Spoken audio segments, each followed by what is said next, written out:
Rwanda for today's event. And also, I mentioned the country climate and development, which is a huge achievement, and it's reflected just on hearing today. All seats are filled.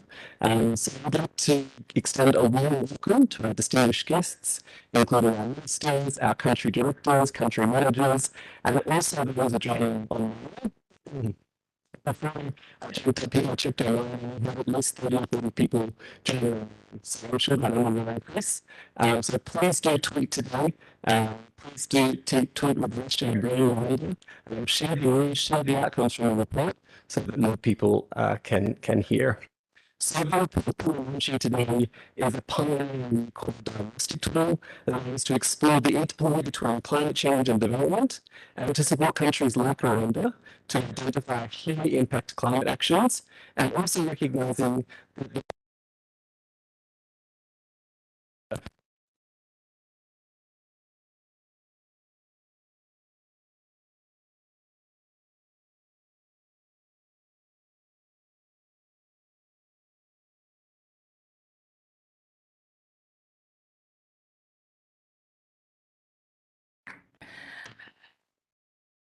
Órale,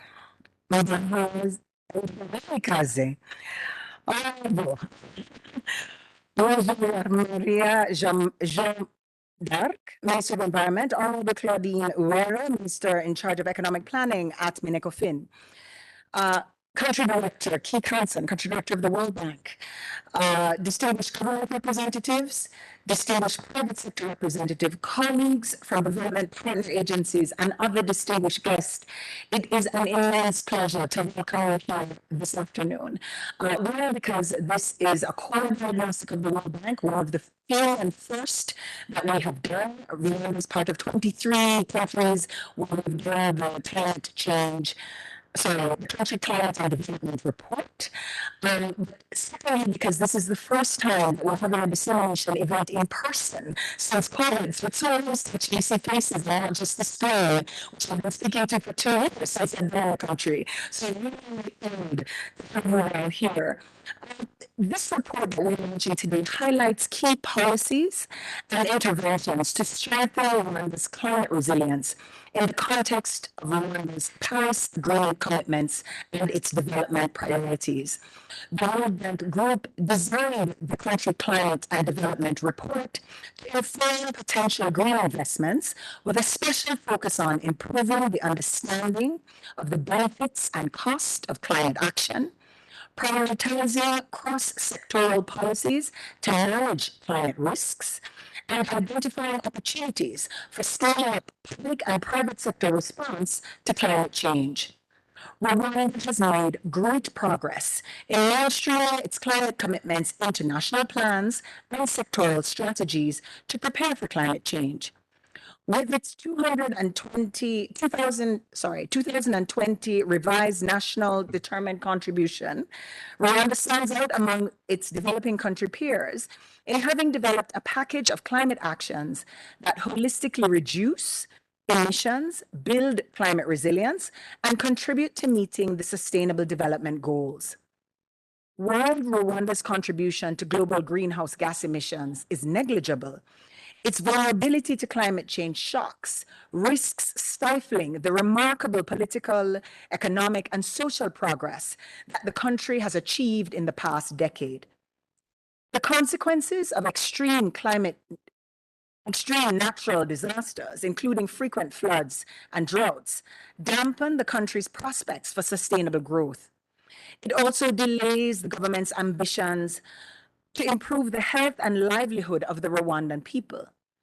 The country's GDP levels could drop 5 to 7% below baseline in multiple years by 2050, with negative impacts on private consumption, exports, reduction of labor productivity, and ultimately government revenues.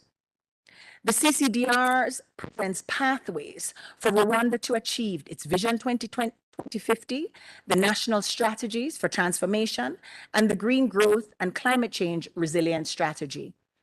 It will enable the country to prioritize actions that will enhance the impact of the NDC investments and deepen the country's commitment to green economic and social transformation. In addressing climate challenges, Rwanda would need to balance investment projects, both private and public, with policy reforms that change incentives facing firms and households while creating markets for ecosystem services. Climate compatible urbanization, climate resilient water infrastructure, soil conscious conservation agriculture, and collaborative management partnerships for enhancing forest assets are some of the key reform areas identified. My job was essentially to welcome you here with us today, and I'm very pleased for all of you who are here in the room and the many of you that are with us online. I have the honor of handing over to Keith Hansen, the World Bank Country Director, who covers Rwanda, Kenya, Uganda, and Somalia. He's based in Nairobi, and given the high importance of this report, has joined us today to share a few opening remarks. Keith, over to you.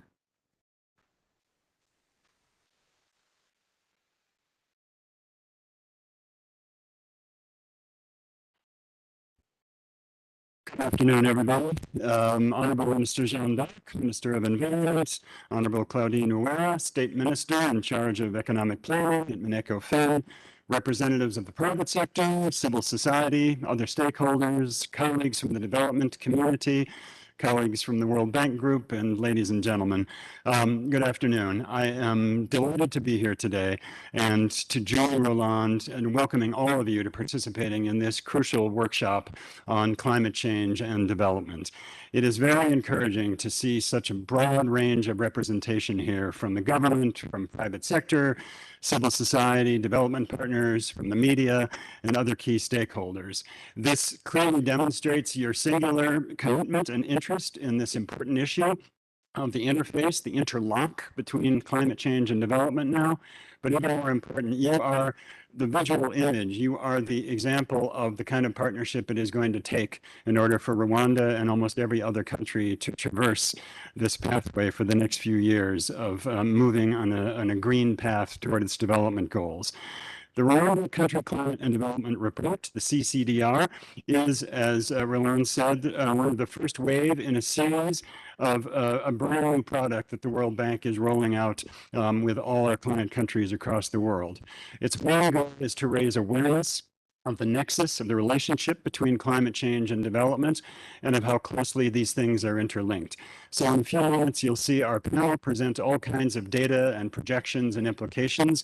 So I just want to give you the overall headline message of this report and all the others. Number one is that this is a whole of society problem, and it's going to require a whole of society solution. This is not just the job of the Minister of Environment or of any individual partner. It's a whole of society, whole of government, whole of the development community challenge that we are all going to have to confront together. The second is this is a marathon, not a sprint. This problem was built up over 150, 200 years. It is not a problem of Rwanda's making, but it is a problem that Rwanda and other countries will have to confront. So we have to be prepared to confront this over the long haul. But at the same time, one purpose of this report is to convert what can seem very abstract and sometimes even enervating long-term projections into much more actionable, immediate suggestions and practical ideas broken down sector by sector to help Rwanda and other countries to advance.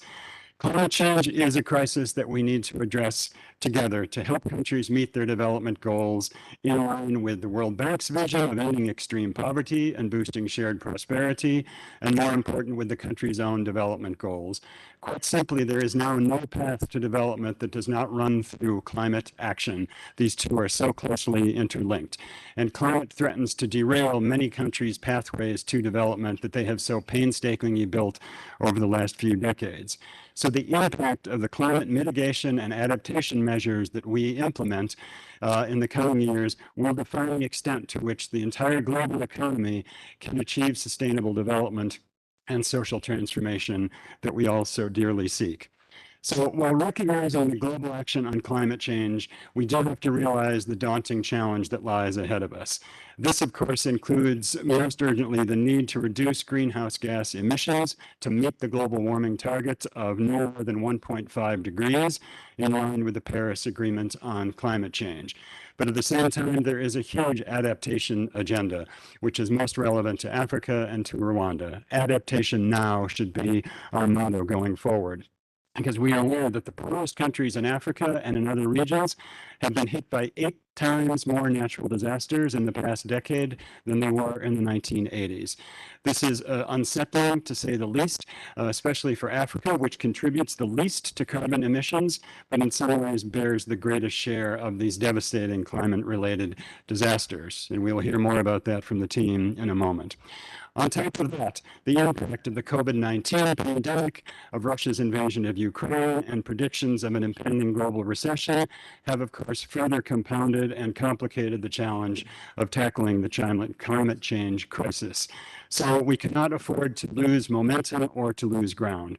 We are determined to confront the unique realities that each of our countries specifically faces. This is not just an abstract global problem. It's a problem that takes on different shape in each country. And one purpose of this report is to help boil it down to the very practical nuts and bolts for each individual countries, and above all, to help the country become more resilient. And we on the World Bank side are very committed to finding solutions that are tailored to the climate change realities that are confronting Africa. Now, we're very encouraged to see Rwanda, as it so often is, in the vanguard in addressing the challenge of climate change. The government has seized the opportunities to respond to the climate crisis and enhance its resilience to help continue on the path toward its development and growth objectives. This response has been informed by Rwanda's long experience in dealing with climate change. Even though its contribution to carbon emissions is truly negligible, the country has nonetheless, over these many years, suffered widespread damages and losses from increasingly frequent climate-related events, including droughts, landslide, and flooding, which 4 years ago cost more than 6% of GDP in damage and reconstruction. So the CCDR report, the diagnostic models here, are meant to present evidence of how specifically these disasters can affect Rwanda's development. And it's imperative that we help Rwanda to stay ahead of the climate crisis, to respond effectively to the impact of changes in temperature and precipitation on things like labor productivity, crop productivity, and even the potential for further global tourism. So we want to commend the government for the considerable progress it's made in mainstreaming its climate commitments into its national plans, its national development plans, and into its sectoral strategies. As a reminder, the NDC has helped Rwanda to stand out among its peers for developing an integrated package of interventions and actions that are going to help the country to move forward. So the task ahead now for the government and the people of Rwanda is to turn these high-impact actions into reality, taking into due consideration the country's tight fiscal situation, the evolving climate finance landscape globally, and climate-related opportunities, including private sector interests. The evidence that you'll see here today by the lead authors of the CCDR shows that the time is now, not surprisingly, for Rwanda to align climate and development by focusing on those actions that will support development, that will continue to reduce poverty, and will expand economic growth. As the report shows, encouragingly, in most ways, these things are not trade-offs. Rwanda can actually chart itself on a green growth, green inclusion, and green development path that will enable it to achieve both these things at once. But it needs to be deliberate, and it needs to be done from the outset, as Rwanda has been striving to do for the last many years. Implementing these mitigation and adaptation policies centered on the need to protect the people from the most adverse effects of climate change and to create opportunity for everybody are critical to keep Rwanda on a sustainable green growth path that it has been seeking to achieve. So Rwanda's leadership in these innovative approaches to achieve climate-responsive outcomes will be important for itself and also for other countries that are about to embark on their own CCDRs, and it may be behind Rwanda in terms of their own national planning. We have experience from other countries and how adaptation and mitigation strategies can be integrated into national development. As one example, Brazil's CCDR prompted the Ministry of Citizenship there to start working on adaptive social protection and climate change agenda taken together. Rwanda is a very trusted and very important partner of the World Bank Group. And through the CCDR, we hope we can support the government's climate change agenda by ensuring that the analyses that underpin their policy and investment choices are as robust as possible. We will also work together with government and the other key development partners who work here to design and invest in key system transitions in energy, in agriculture, in land management, cities, and other areas that are likely to be affected or have the potential to contribute to solving this problem. We will also be supporting the government to mobilize private, dedicated climate and public finance that will enable Rwanda to achieve the necessary transitions and enhance climate opportunities for the country and the people. The World Bank Group is the largest financier of climate action and climate solutions in developing countries. In the last fiscal year alone, which ended just back in June, we committed $31.7 billion to climate mitigation and adaptation related policies around the world. And unlike the global balance, which is heavily weighted toward mitigation, the bank is ensuring that a large share of our support goes to adaptation as well, because we know this is what most affects the countries that are being most badly hit by this. Our investments are anchored around our Climate Action Plan, which was approved by the World Bank's Board of Directors last year, and which will guide our climate change work over the next 4 years. This plan aims to increase climate finance to help countries reduce their emissions where relevant, to strengthen climate change adaptation, and to align financial flows with the goals of the Paris Agreement, to which everyone has signed on.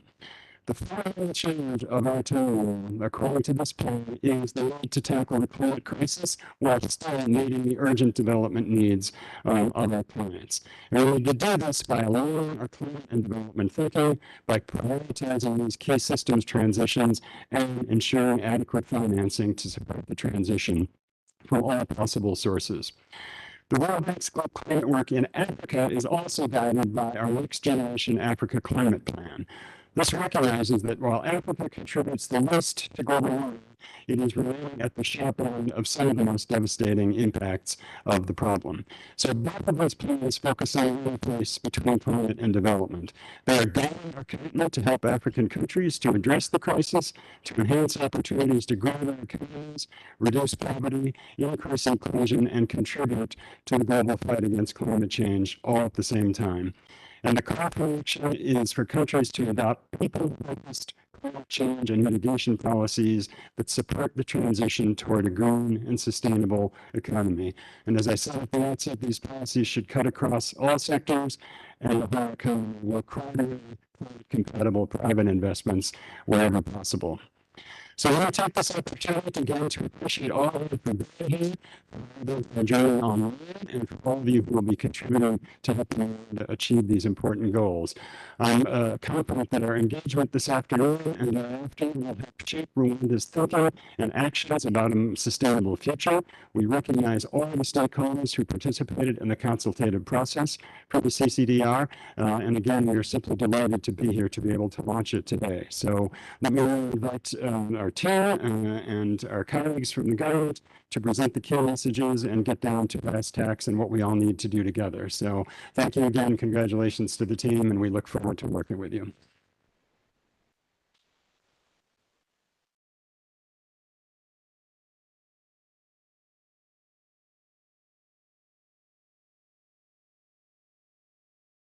I'll just ask the team to take a seat here for a moment. Thank you so much for those inspiring remarks. One of the important messages that I heard was the whole of society, whole of government approach. And as Keith mentioned, I think that is represented quite clearly by everyone who is here in the room. It is now a pleasure before we hear from the team to introduce the Honourable Minister of Environment of Rwanda, Dr. Jean-Jacques Mushomamariya, to deliver her remarks. Thank you, Minister.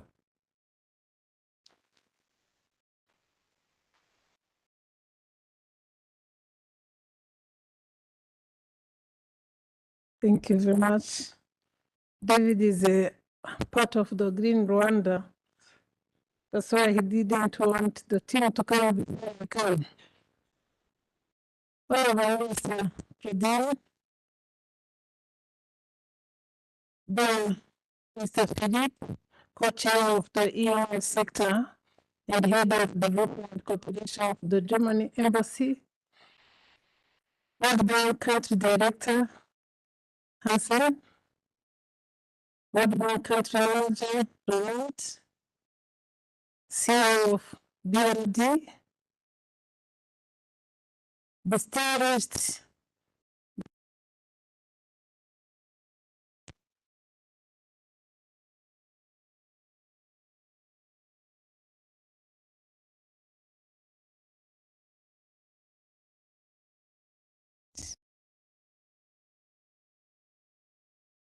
this report is a more analytical tool the World Bank Group is introducing and that will be conducted regularly in all countries.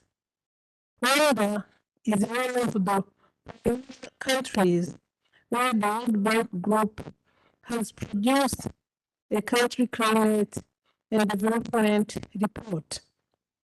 And I am happy to be the first country to write our report.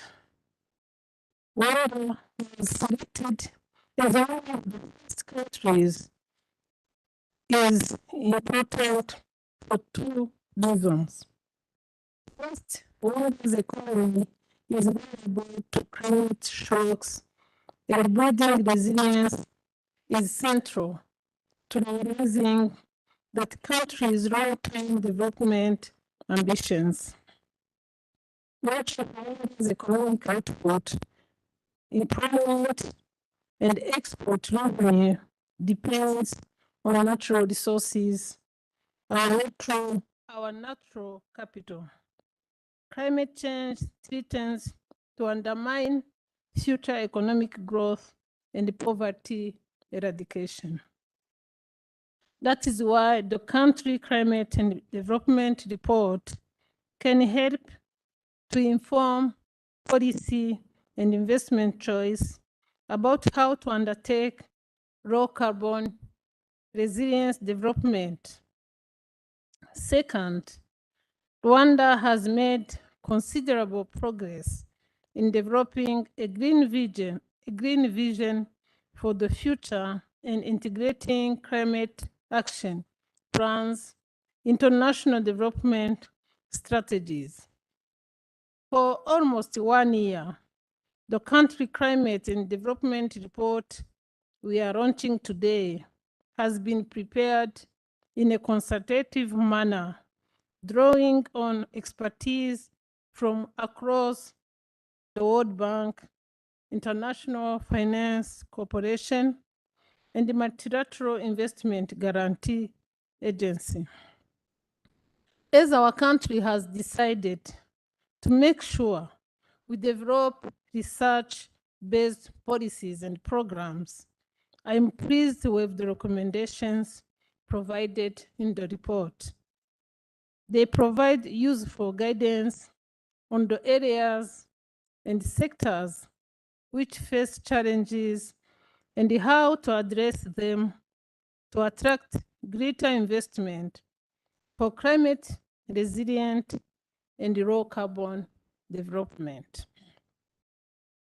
It is refreshing to see emphasis put on the mobilization of the private sector and strengthening policy and nature-based solutions.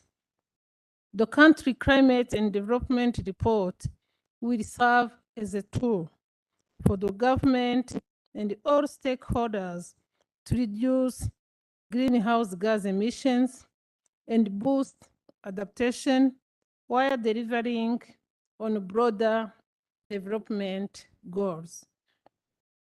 This is exactly what we mean by green growth and climate resilience development.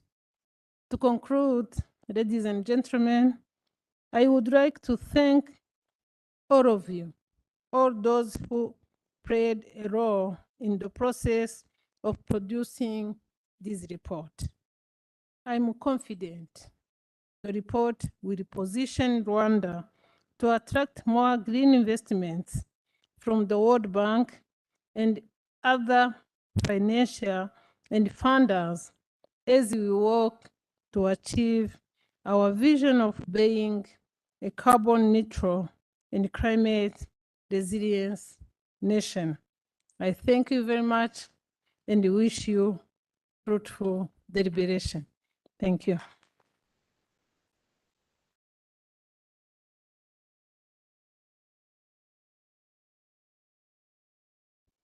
Thank you so much, Honourable Minister, for those remarks. Rwanda has a plan, Rwanda has a vision, it's very clear, and I think that's something that has come out quite clearly in this report. Now, I'm sure you're all keen to hear more about the details of the report, so we're now going into the next section of our program. We're going to hear from the experts who have developed this report, and then after that, we will have a panel discussion. So it's my pleasure now to welcome some of those experts, including Philip Schuler, the lead economist at the World Bank, Pablo Cesar Benitez, the Senior Environmental Economist at the World Bank, and Hugo Amoretti, the Senior Strategy Officer at IFC. So I'm going to hand over to them for their presentation. Please make them feel welcome.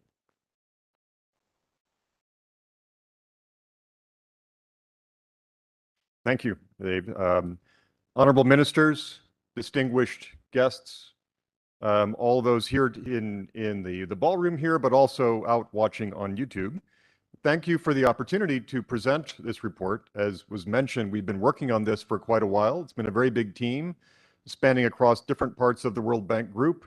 We've had many discussions with the governmental authorities, with some of the private sector. So it's very exciting now to be at the point where we can share the printed version, or for those of you watching outside, you can now download this from the World Bank's website. And I guess we can go to if we can go to the first slide. Which will tell you, we'll bring this up, but just to give you a preview, it's already been said what the CCDR is. There'll be a slide that'll have more details once it gets up. But I think the essential message is that what this does, it tries to look at climate through a development lens. So all the things we're going to be talking about, the results, the recommendations, are trying to link those two together. And a big thing is that these are not separate, where Pablo, the climate expert, talks about climate, while Phil, the economist, goes and talks about growth, and Ugo, the private sector person, talks about what firms can do. It's all together. Great. Okay. So key message, we're going to be looking at climate through development lens. Can we go to the next slide, please? Now, Roland already mentioned, some of the headline results coming out of the economic analysis.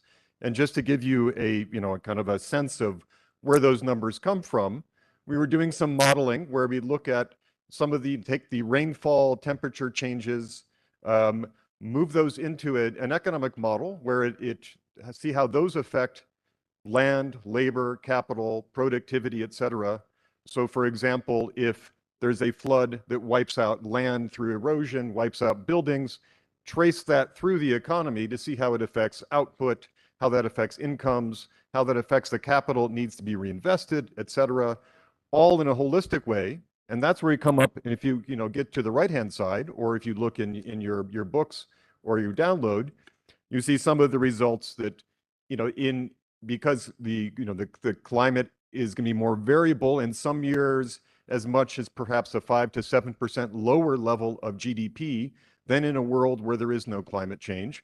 And on average, out to 2050, because we did a longer term analysis, depending on which climate scenario, it's maybe as much as, on average every year, 1.5 to 2% of GDP lower. So that's one of the areas of economic loss. The results in the report, if you take time to look through that, it's also affecting household consumption. It affects, the employment at different sectors of the economy. It affects exports, reducing those by, on average, around 1 to 2.5% each year. Lower tax revenue for the government, but also if you're looking at the structure of the economy, as Rwanda aims to move from traditional agriculture, maybe low productivity, subsistence agriculture, into more modern, higher productivity activities, one of the effects that shows up in the analysis is that process is slowed down, making it harder for the country to reach its development ambitions. This slide is just a thumbnail sketch of pages and pages and pages of results. But just to give you a sense of, we put out the problem, climate affecting the economy, making it harder to achieve development objectives, to reduce poverty, to grow, to have better livelihoods for all its citizens. Do we have the next slide, please? Now we get to, the good news. The good news, as has been said several times, is Rwanda is a leader in thinking about climate change and putting those thoughts into national strategies, into plans. As been mentioned, in 2020, Rwanda updated its nationally determined contribution, its NDC, its commitments under the Paris Agreement. And in the report, we build those into the model. And one of the things it shows is that implementing all of these, so this is the good news part, would essentially dampen all of the negative effects we saw in the previous slide. So that, it's clearly very much in line with the long-term development ambitions of the country. So that's one way in which we're saying that how Rwanda is out in front. A second aspect of this is that as we look across the CCDRs, we being the staff working on these in the bank, it becomes clear how, Rwanda has already done a lot of the things that other countries are just starting to do. And just as sort of a little side note, my colleagues working on some of the others were jealous that we actually had something to put into an economic model in terms of a solution and not trying to come up with some new ideas to present. So this, one big message, the good news, that there are already plans, there already is a green growth and climate resilience strategy. There are already the projects that have been costed out where the measures designed to adapt to climate change also contribute to reducing greenhouse gases. The ones that are for mitigation also produce resilience. All of them are designed to help achieve sustainable development goals. Very much this holistic approach. Can we have the next slide, please? Now, here we get to a bit of the, that was the good news, here's the bad news. The estimated cost in the government's 2020 document is around $11 billion over an implementation period of 10 years. And if you could, yes, we click the first bit. If we just stop here a moment. For those who can't see real well, that this is looking at the average amount per year. If you were to average that 11 billion over this implementation period, the commitments that are unconditional, that the government is committed to doing with its existing resources, average out to around 3.3% of GDP per year. Add on to those the unconditional ones where more resources are needed, we get up to 8.8% of GDP per year. If you could click the next one, please. We start looking at the resource flows that are coming in. This first one is annual ODA, so development assistance each year, as a share of GDP. And you can see it's not going to, the existing flows clearly don't even cover half of that amount. Next click, and you bring in now FDI, so private capital flows. Next click, please.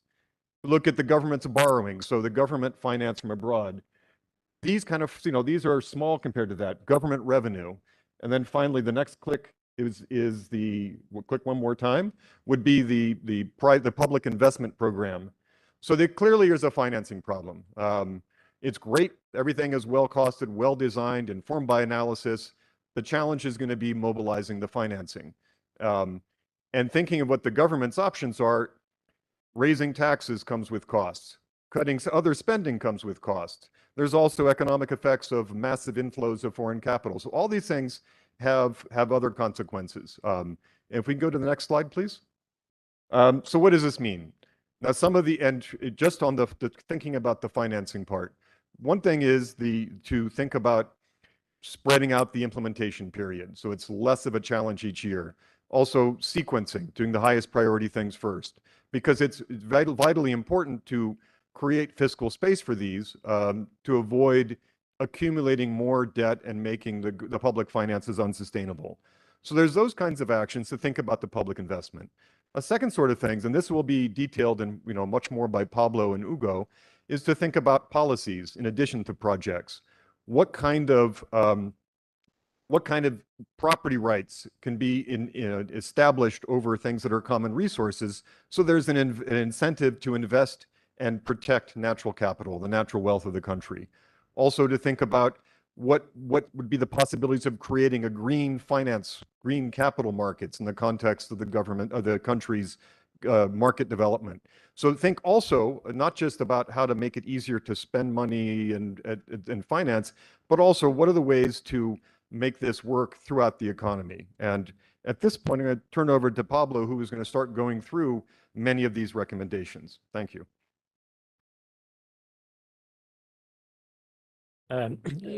Good afternoon, everyone. So I'm really happy to be here again. I have been working in Rwanda for over the last 4 years, so it's really good to reconnect. So let's talk a little bit about policy recommendations. And again, thanks for all who participated in these consultations. I think many of the recommendations are your ideas, and we have been able to fine-tune and add value to those ideas and being able to package it here. We tried in the CCDR to group these recommendations in 3 main areas. One talks about people and nature. Second talks about climate compatible urbanization. Third talk about low carbon energy and transport solutions. So these are the 3 main packages that we have. As cross-cutting, we have all the private sector participation solutions, which Hugo is going to elaborate further. Next slide. So let's talk first about natural resources. So the first thing that well, everybody knows, well, Rwanda is very hilly. It has very intensive precipitation. With climate change, it's going to get worse. We're going to see more variability on precipitation, more intense events. This is going to be affecting your soils in your hills, and the soil is going to be washed out. This has huge impacts for agriculture, for water use, and for everyone. So one of the first recommendations is to continue doing your terracing. This is a picture of what Rwanda has been doing over the last years, but you need to finalize the job. Probably you get, Honorable Minister, you can have the numbers, but maybe 10, 20% has been done. Maybe we need to get to 90, 100%. One way to finance this is not just investment from the World Bank and others or from the government. You can find a scheme which is called Payment for Ecosystem Services, where you get the beneficiaries of your soil protection. That can be a hydropower plant. It can be a municipal company for water, etc. You can get them to pay a small fee, and this can go to the landowners, the ones that are building these terraces, the ones that are working on soil conservation. So that's what we call Payment for Ecosystem Services. This is something that Rwanda has already conceptualized. There are some models, but we need to take that at scale in order to get the financing done. Next slide. Now about forestry. You know, I work very much in the forest sector, so I will just touch 2 or 3 topics here. Again, Rwanda is a great example of how you can mobilize resources through ecotourism and through protected areas management. And it's a matter now to scale up. For example, with the government, we have been able to restore the Gishwati Mukura National Park. You know, now it's beautiful, but there's additional investments that needs to be done within the park, within the infrastructure, but there's also capital to be brought. That can be done by what we call conservation management partnerships. This is similar to the public-private partnership that they do in the infrastructure sector. And by building this partnership with the private sector, what you get is that in the conservation space, there's a lot of free money available. And the private sector is very good to get money from charities, donations, and so on. So continue working with them, bring to those national parks that need additional fund, and then you scale up your management of your national parks. Although Rwanda is very small, you know, the demand for forest products is there, given your rapid urbanization and so on. So you need to, colleagues need to be improving their value chains. I think improving since the seedlings, the management and the harvesting of your plantations, it can be done much better, and that will help us to work on the buffer zones, but in other areas of the country where you can get a larger investment through your forestry. Again, going back to the soil problem, reforestation in high-risk zones, high-risk erosion zones, you know how to do it, but this needs to be transferred more to the landowners. This can be done a bit better. Let's go to next recommendation. Okay, so if we talk about water, well, there's a full book that we have shown about recommendations about water. I encourage to look at those. I'm going to touch just 2 issues. The first one is focus on demand. Demand side management, if you save water, you save money. And there are many things you can do. You know, there's technologies down there. There's also pricing schemes. You know, if you start using block rates for water, water fees, etc., there's a lot that you can achieve through demand side management. And this doesn't cost you anything. It's just to do things differently and to bring the technology there. In the medium and long term, yes, you're going to, given climate variability, it's very important to think about water storage. But water storage is not just about building dams the way we were doing decades ago. Now there's a lot of nature-based solutions, the use of wetlands, river systems, also rainwater harvesting that can be scaled up and combined with your infrastructure measures. So for water, it's very important to think about combining your green infrastructure with your hard infrastructure. And this is something that you can already start and think in the medium and long term, because you're going to face your water scarcity problems given what the climate model says. Let's go to the next one. Low carbon, and let's go a little bit more to the energy and infrastructure sector and transport solutions. Again, climate change is going to have your impacts in your hydropower production. And although there are differences, what the model says is better to be prepared. And one way to be more resilient in your electricity systems is to increase your regional collaboration. Work with the regional electricity pools.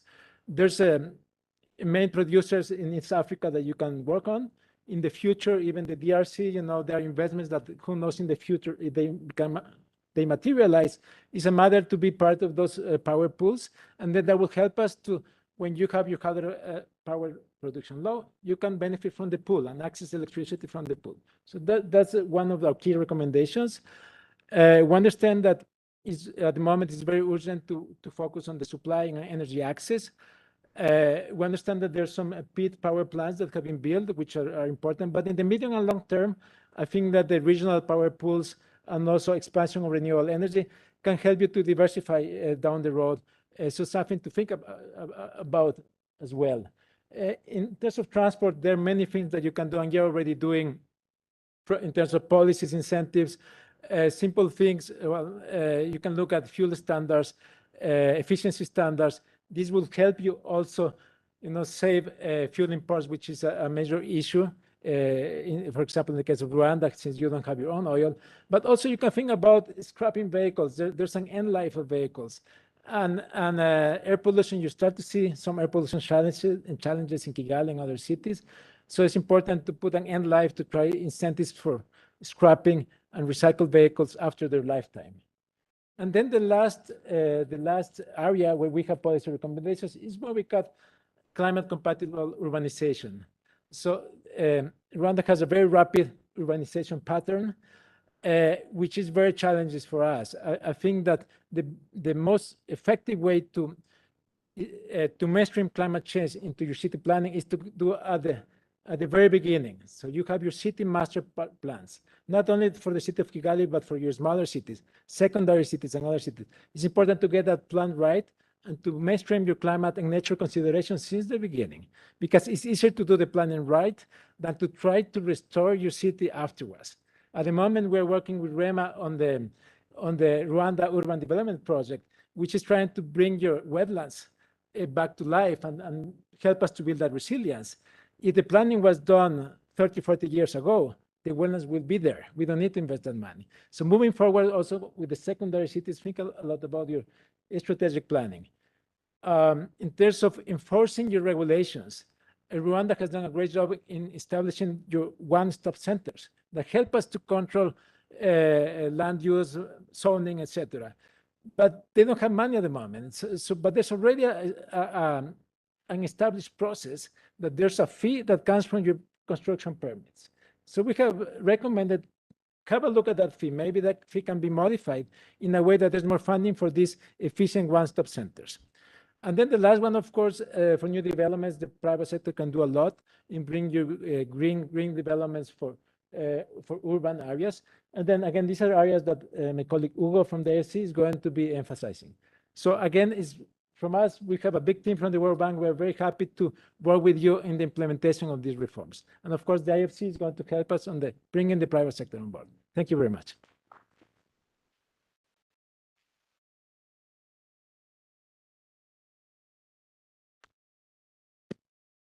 Good afternoon. My name is Ugo Moretti. I work in the Africa department of IFC, and I will conclude this presentation by saying a few words on the role of the private sector.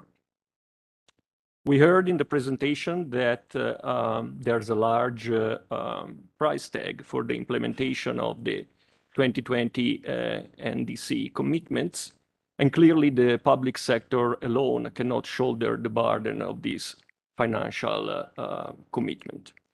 To this end, based on research as well as stakeholder consultations, the CCDR identified opportunities for partnership between the public and the private sector in tackling the negative consequences of climate change. Next slide, please. So how does the private sector fit in the equation? The most immediate way in which the private sector fit in the equation is by seizing the investment opportunities across the priority areas that have been identified in the report, spanning across the sectors of the Rwandan economy, in agriculture, in sustainable infrastructure, in urban services. For this to happen, a second key priority of this puzzle is financing. As we already heard, there is a strong need to mobilize private sector finance to finance all these projects. And so the CCDR recommends the development of a green finance market as a part of a broader effort to develop the capital market, precisely to address this need of mobilizing private sector finance. And this, of course, will require actions from financial regulators and supervisors to create or implement environmental, social, and governance standards for the operations of financial institutions, so that a pipeline of bankable projects can be developed. Next slide, please. And to conclude, let me offer a couple of remarks on how to maximize the effectiveness of private sector participation in this effort. Net of the significant business environment progress made by Rwanda in the past few years, there is still the need to address some cross-cutting constraints that prevent private sector investments.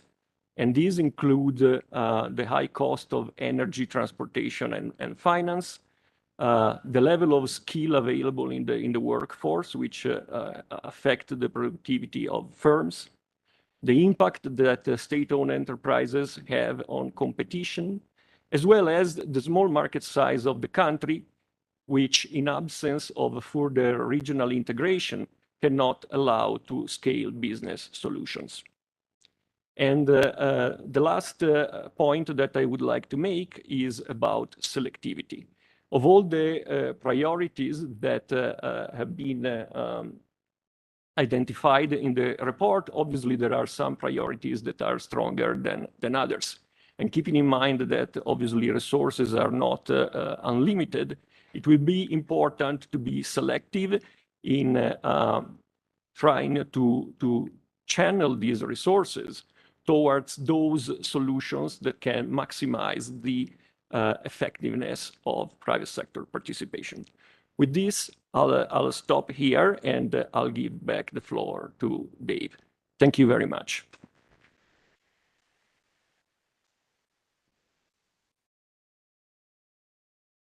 Thank you so much to our expert team. Please give them and the others who are involved in the report a big round of applause. There's a lot of hard work that goes into these reports, many hours late at night, also proofreading, double checking the facts and figures. So it's really fantastic to see the work come together. And I'm sure it will have a great impact on Rwanda's policy planning moving forward. I can see the minister nodding enthusiastically. So please feel free to take your seats back at the table. We're now moving into the next section of our program, which is a panel discussion with some distinguished guests. So I'd now like to invite to the stage Kampeta Saizoga, the CEO of the Development Bank of Rwanda.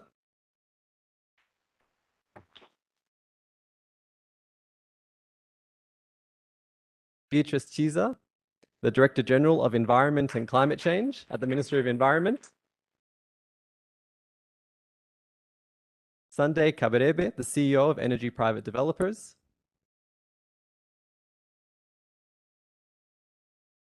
And Philippe Taflinski, the Head of Cooperation at the German Embassy and the co-chair of the ENR Sector Working Group.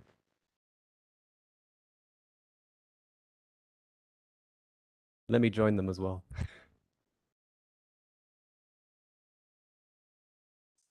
For me.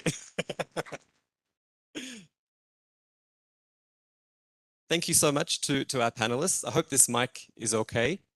We're good. Okay. Let me know if it's not, but thank you.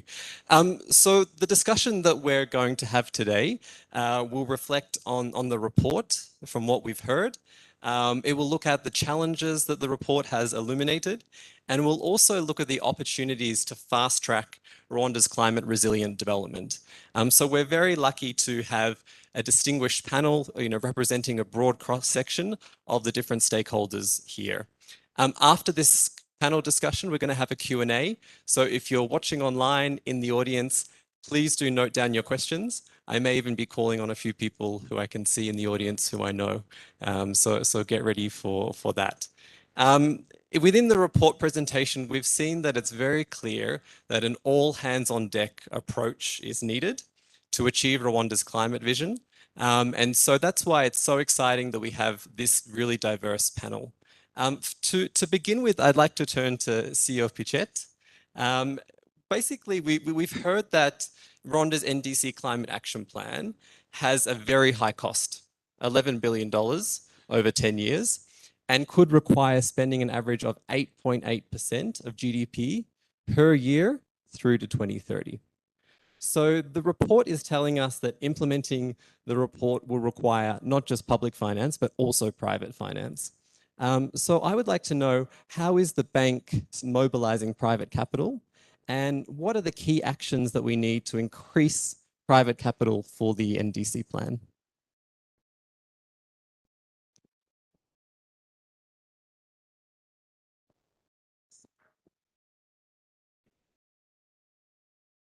I thought we'd be sharing. Good afternoon, everyone, and thank you for having me. I'll answer the question probably with three parts. The first part of what we do and everything that we do at the moment is really guided by the documents that have been mentioned in the report. I think the NDC has been the report that has converted some of us who are on the non-green side to the greener side. So I have moved from just being under Ms. Claudine to now under Minister Marie as well as BRD. But the first thing is really to help the government, as we are a financial institution, figure out where is the money that is available for the private sector, whether it's domestically or internationally. And I know it sounds simple, but it's actually not been a very easy task. And being able to understand what kind of money is relevant for our own private sector. And I'll give you an example. We hear a lot about green bonds. I don't know if some of you know, but very, very few African countries have actually issued green bonds. And there's a reason. It's because the cost of capital and verification of the green bonds are actually not suitable for private sector when you look at the end costing. So if you are a private sector company in Luxembourg and you do a green bond, you just pay the cost of the bonds, which probably, depending on your company or your country, could be something around 4 to 5%. If you're a company in Rwanda, you take the 4 to 5%, you add the swap for the foreign exchange cost, that's an additional 6%. You add the margin of the financial institution, that's an additional 3%. And then that gives you the base rate. So as you can imagine, those are two completely different numbers to deal with. So the first job of BRD, as you ask, is really to help kind of translate some of these sources of financing into understanding whether they can be used or not used in the local private sector of Rwanda. The second one is through the RGIF, which is going to be rebaptized very soon. which is the integrated green finance initiative. We work very closely with FONERWA to see how can we grow the pipeline. So I like the slide that said, you know, you need to have a pipeline for green finance. And it's not that obvious, because if you think about green finance, at least when I started being interested in green finance, I thought there's a list of what's green. And actually there's none. Even within the EU, there's none. Even the lists that are being shared by some of development financial institutions is not what they used when they do green finance. So the fancy word taxonomy, how do we get a taxonomy that makes sense for Rwanda and that allows us to build a pipeline? And that's the job that Tidi is doing with her team.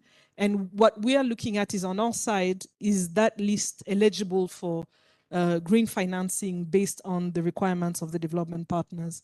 So what seemed to be like a threshold of green is actually more of a maze that you need to figure your way through rather than, you know, a horizontal threshold.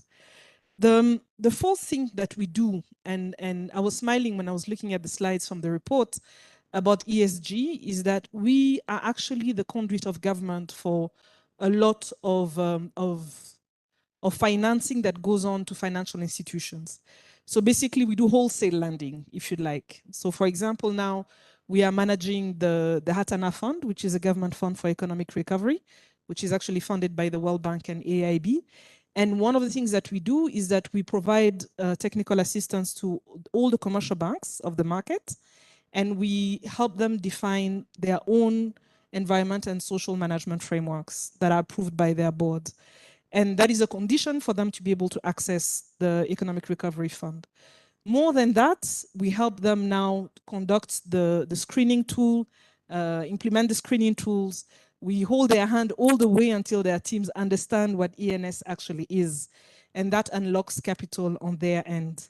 We also help them address the very few comments from the World Bank on ENS when they arise. And it's really a hand-holding exercise that we do. And the objective is really to say, can we stop thinking of green as a vertical?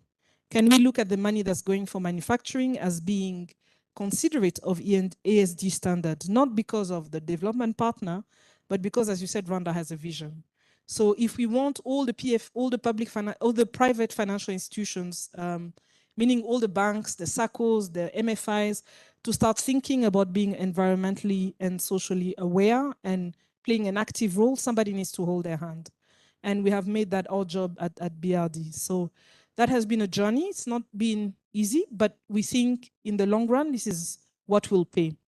So my last point is really around the challenge that we face at the moment, which is as we're trying to raise funding for the RGIF, is we're seeing more and more of, I would say, I don't like, how do I put it nicely? I think more and more development financing has been converted into green financing as opposed to being an additional source of funding.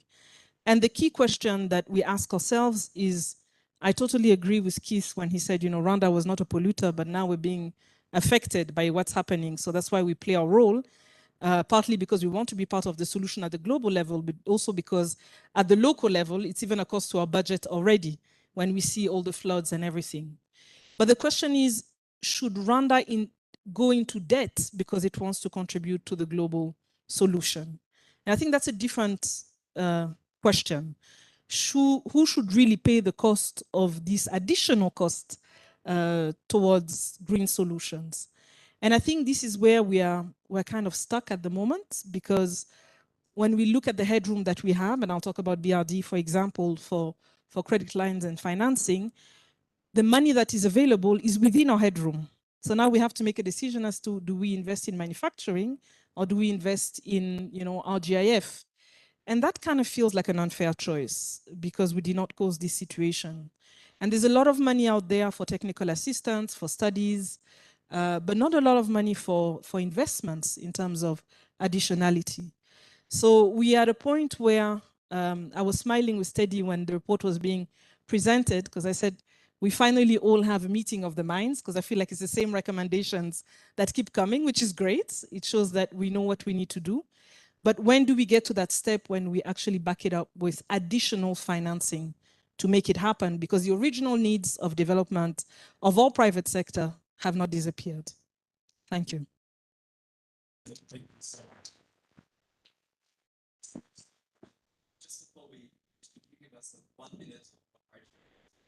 Oh, yes.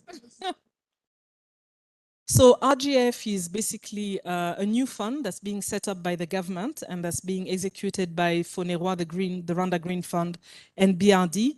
And it's planned to be a one-stop financial boutique for the private sector. So it's 100% dedicated to the private sector. And the idea is that, or the concept is that any financing need that the private sector would have to be able to invest in a green business that meets the green criteria would be eligible. So it would be a mix of concessional debts, along with partial credit guarantees, along with technical assistance, along with a project preparation facility, and business development services to hold their hand through the technology journey. So the idea is really that the private sector would be incentivized to invest in these green areas such as e-mobility, green agriculture, green urbanization, and see how can we have a one-stop shop so that they don't have to go to FONERWA for one thing, BRD for another thing, and also for the financial institutions to understand how to do green and be able to serve their clients with products that are relevant.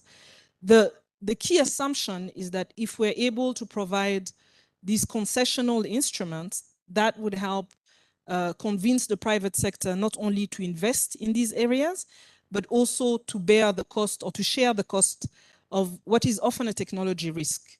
So if you're going to do e-mobility in Rwanda, there is a technology risk, You're thinking about public electric buses going up a hill. It's not common, right? It's easier to do to buy a diesel fueled bus, and you don't have to worry about the technology risk. So the RGIF would be a facility that would help us to convince and convert the private sector with a nice carrot or many nice carrots that can make up a salad, to come and join the green agenda. Thank you.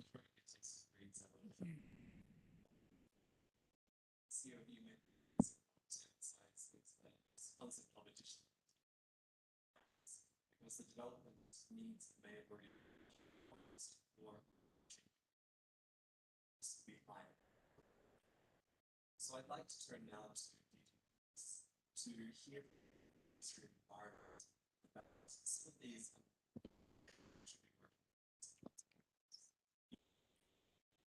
some of the things that the ministry is doing in terms of policies and programs to prepare for some of these risks. In organization, infrastructure, conservation efforts that the ministry and the government to invest in those areas so that we can. Thank you, David. To begin with, it's a great pleasure to sit with the financial institutions herein when you're talking about the environment. I think this, like 10 years back, used to be a dream, which is now true. So we're happy to sit with the finance people and to talk about environment and to talk about investing in environment. Because I think it has been seen that whatever investment we do, if we don't take care of the environment, then we'll not reach anywhere. And these CCDR reports, which I really commend the efforts of the developers, the World Bank, and even the government institutions that contributed to it. I think it's coming to caution us that, yes, we have the Green Growth and Climate Resilience Strategy. Yes, we have the NDC, which is well costed, which has all the key performance indicators ranging from the mitigation and adaptation. But then it is coming to tell us that we are cautioning you that if you continue business as usual, then even if you have nice policies, nice programs, then you'll not reach where you want to reach. Basically on the Vision 2050 or even being middle high income country by 2035. So what we're doing at the ministry is, despite having the NDC, which we launched and submitted to the UNFCCC in 2020, We're now doing what is the key, what we can call key. It's mainstreaming the environment and climate change targets in all the key ministries, key sectors, and key development sectors. And this mainstreaming is being done mostly on different phases, or I can call it on 3 dimensions. One would be on the development process of all the parts. The first one would be the financial mechanisms. The financial mechanisms which you mentioned well. Through the mainstreaming that we are doing, now the financial sector, they know what greening is, at least. And again, as the industry, we will not put in place all the activities, all what we are doing alone. That's why mainstreaming is very key. So now what we've done, again with the World Bank, we have piloted the mainstreaming of NDC into different districts. 4 pilot districts and 26 others, we are planning to also mainstream the NDC into those districts. So this is a key priority area that we are working on, so that we can get all the activities, all the plans of the districts and development, all the investment, the public investment they're doing, they come with this green concept, so that when they put them in action, actually we will not need to put more money into sectors to grow them, but rather their activities will be green at the same time. So talking about different investment we are making, for example, when we talk about the climate resilient infrastructure, look at the project of the Green City Kigali. That's a good project that we are doing, but it's a pilot. It's a pilot to show those people in the urbanization area that it is possible. It is possible to green the urbanization area, but this is a pilot for you to kind of copy from it, but also to kind of tell them all the aspects of greening. As you were saying, sometimes we say we need green urbanization, but what does it mean to a layman person who is in the construction area? But with a project, a pilot project like the Green City Kigali, I think they may be able now to understand. Those are one of the investments. When it comes about the water infrastructure, we are trying to pilot some of the projects. Look, for example, the program of the Muvumba Multipurpose Dam. That is one which we are now trying to do, and to restore water, to harvest water, so that we can help, communities, neighboring districts, so that they can know how to use water, how to harvest water, and not just letting it go. For soil conservation, quite a number of activities. If we're talking about tree plantation, agroforestry, that is for soil retention and soil conservation. We are discouraging the use of vertical tillage. Conservation agriculture, that is also a contribution. So these different activities, different initiatives we are coming with as the ministry level, but also at the ENR sector in general, not just the ministry, to mention but a few.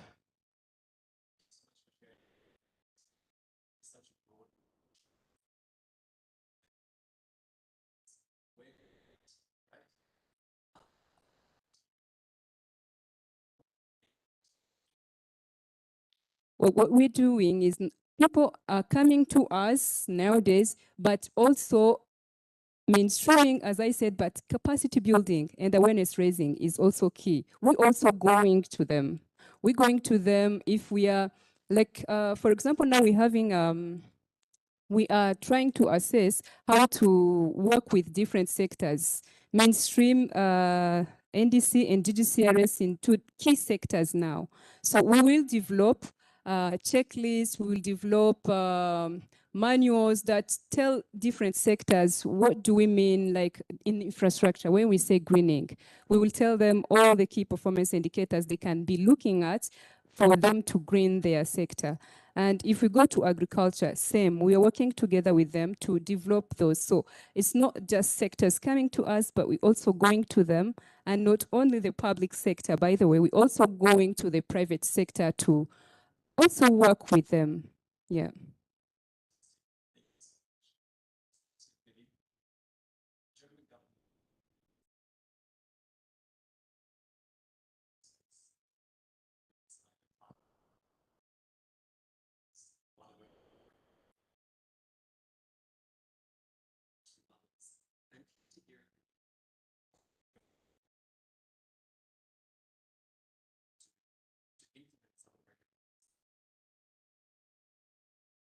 Thank you very much. I see you're very well informed. So as we heard today, the Rwanda is a pioneer in updating its NDC. As we know, the plan is ambitious. We heard the budget figures for this. I think for adaptation, the public sector still remains the focus for implementation, but I think for the public sector, for the private sector can play a very strong role for mitigation incentives, if the incentives are set right, as the CCDR is outlining. As you noted, we are co-chair, Germany is co-chair for the sector working group Environment and Natural Resources, but we're also anchor country together with Sweden for the Access to Climate Finance Task Force, which is a process that has been launched at the last COP. Rwanda is a pioneer country and asked us in Sweden to accompany it. And that's a program that's basically looking at a more efficient and coordinated approach to tackle the climate challenge at the national level. Taken seriously, this process requires a whole of government or whole of society and cross-sectoral approach to climate action. And I think we can see in Rwanda that the government is doing all it can to develop and to calibrate its NDC implementation systems to be best prepared for public, private, development partners funding, carbon market sources, and so on. Be it of course with the updated NDC, the implementation framework, GGCRS, the entire architecture at FONERVA, BRD, REMA, and in the sectoral strategies. So I think on the recipient side for climate finance, Rwanda is extremely well prepared and serves as best practice, I think.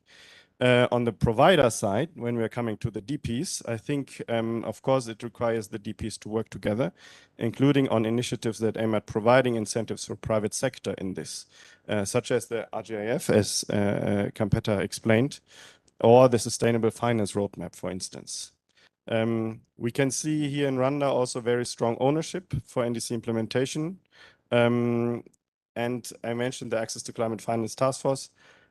Actually, Rwanda is positioned as the best practice example. And this is attracting the attention of DPs, of more DPs. This year, we can observe new DPs entering Rwanda, entering the sector, and existing DPs are getting interested in the sector of climate and environment. So I think Rwanda is leading by example and is attracting more support. So I think the DP community is growing. Last week, I organized at the German embassy an informal exchange just amongst DPs in the climate sector. I was surprised we had 14 agencies represented. Our meeting room was too small. Our meeting room is too small in any case, but this shows that the sector is growing a lot. So I think there's currently a strong momentum to work on climate and environmental issues. And I think the CCDR is coming in at the right moment as an additional piece of analysis and suggesting important reforms. Thank you so much. It's great to hear, the work obviously that Rwanda has done has positioned itself well for climate finance, and that the DPs are also organizing themselves in a way that will facilitate that. I wanted to ask if you had a response to CEO Pichet's comment about the question of additionality, and the role that will play in terms of climate finance over the next decade. I can talk about Germany, and I think Germany has signed a climate partnership that you mentioned before, and that is additional funding. I mean, the current portfolio is 163 million euros. We are going to have government negotiations end of the month. The climate sector has been introduced as additional additional focus area of our cooperation. Before we had 2, now we have 3. So at least for Germany, there's additional financing. I cannot speak of the others. Okay, great. Thank you so much. Hopefully others will learn from that example.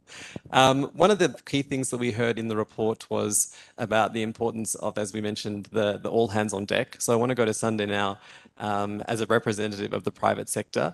One of the key recommendations was for Rwanda to reduce the amount of hydropower, which might, as a renewable energy, might sound strange to some of us. But obviously there are risks associated with such a climate-dependent energy source.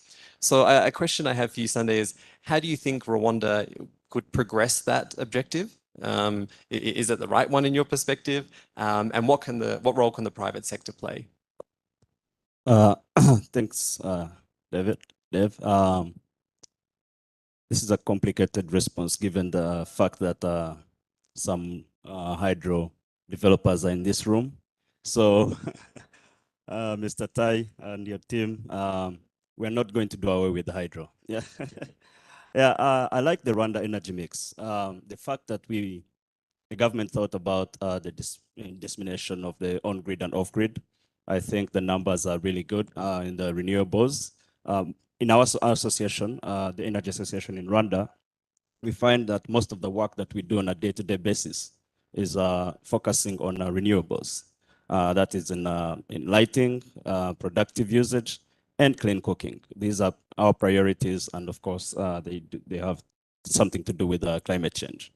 We've put in so much effort in that, whereby we are creating awareness all over the country in partnerships with different institutions, including BRD and the utility. But it's really, really difficult to say today that we are ready as a country to go 100% green, given the fact that the grid is still expanding. That's one. There's a lot of work being done on the grid and renovation and extension of it. And also, we are not ready for net metering in the country yet. It's a discussion we've had with the government, looking at ways of implementing that so that we can have solar on top of buildings all over the country and selling excess power back to the grid. That will make it a little bit more greener than it is today. I think this is something that the government is trying to embrace, and moving forward, I think Rwanda will be able to implement it in that by maybe by 2030. So that's it. And what more do you think the private sector needs? We've just heard from CEO Pichet about this new green investment facility that's set up to support the private sector. Do you think initiatives like that will support these transitions? Sure. Private sector needs more money. We need more money. There's nothing. I think many sectors would say that. I don't want to use terminologies like incentives, like no. We need more money put in the sector, more affordable money. We've had a challenge in the past with the Renewable Energy Fund. It wasn't being accessed well because of the way it was structured, and a lot of work has been done thanks to the World Bank team and BRD. Now it's being accessible at a much faster rate. So the more money that's coming into the sector, which is affordable, which is for with less less hassle, let me call it that way, to be accessed. I think that's all we need. But we are ready. There's a lot of work that we at our association do in terms of capacity building, creating awareness. So in capacity building, we're looking at what can we do for the service providers to provide the service and after-sales services in a proper way, so that while we are creating awareness of the green solutions in the market, how can we make them last longer, and how can we get the population to to want to buy and believe in it? I think that question around needing more money and lasting longer, I think we have to turn to the bank. Sorry, CEO Budget. What are some of the ways that the bank can enable long-term investing and long-term thinking from the private sector? Obviously, the needs are relatively short term when we're talking about the NDC, but as we heard, climate change, the process of solving it will be hundreds of years. So we need investments that are going to go the distance. So what can a bank like BRD do in that space? So I definitely want Sunday and his constituency to have more money. So I think that's a conversation that we often have. There are a couple of things. I think the first thing is when you think about the private sector, each country has a very specific type of private sector before we can even think of green. So the Kenyan private sector is fundamentally different from the Rwandan private sector, which itself is different from the South African private sector. So I want us to contextualize what are the challenges in terms of access to finance for the private sector, even before we think about green. And I think the fact that we're talking about green does not magically remove these other challenges that were available, right? And the cost of funding has been a problem in this market. I think we often hear about the private sector and the interest rate. And it's a fair comment, because if you take a business and you apply an 18% interest rate plus an 18% VAT, just to meet your cost, you need to have, a turnover that can give you at least a good margin of, something close to 38%. So those are inherent, I would say, issues that the private sector is facing. And this gives us an opportunity, if we're able, now coming to your question, if we're able to raise cheaper, longer term financing, we have a unique opportunity to kill two birds with one stone. One is to provide lower interest rates, and two is to help the private sector understand the risks that they're taking by providing now extra technical assistance and business development services, which is something that we see. I mean, yesterday we had a meeting with the bankers and we couldn't name one client that would not need business development services to go to the next level, right? So even when we think about the largest company in Rwanda, it's still a medium-sized company in Kenya. So everybody has an opportunity to grow if the right type of business development services are available for this private sector. I think when it comes to green investment specifically, we need to be quite open about the cost of compliance, the cost of verification, and the cost of monitoring and evaluation, which, to be quite honest, the private sector is not likely to agree to take on. In Europe, you have all sorts of very sophisticated incentives, either through taxation or through other type of rebates. And those are ways that the private sector can offset these costs. In Rwanda, this does not exist at the moment. So I think we need to agree that via institutions like mine, like Teddy's, we need to be able to carry this cost as we reach out to the private sector and ask them to do these investments. Now, my last point would be, we need to remember that the one difference about green investment versus other non-green investments is that we're asking the private sector to actually do something that's never been done in this market, right? So the first companies that were doing solar, there had never been a solar company in this market. So the amount of teething that goes with that, even from adjusting the policy, adjusting the regulation, adjusting the licenses. So we're asking them to be pioneers and to be early adopters. And to be quite honest, there's a steep cost associated to that. So also, it's not any private sector that goes green. I think you need to be a particular type of entrepreneurs, like the ones Sunday has in his association, to actually be able to take a risk to do this teething exercise along with government. Now, Rwanda has an advantage that, if a business goes to Minister Mujamadia, she has an incentive to bring business and to do green. So we tend to make the adjustments probably quicker than other markets, but there are still adjustments to be made. And I think a bank like us, like ours, institutions like Teddy's, and other government institutions, also, we are also quite aware that this is part of a teething exercise that we'll do with the first investors. And that is valid for e-mobility, it's valid for solar panels, even soil erosion, like we're asking farmers to do farming differently. We're thinking about fertilizers. All these have inherent higher business risks. And I think it's our role to be able to try our best to bear that cost. Great, thank you. I think that's a terrific answer. The concept of risk in this space is particularly important.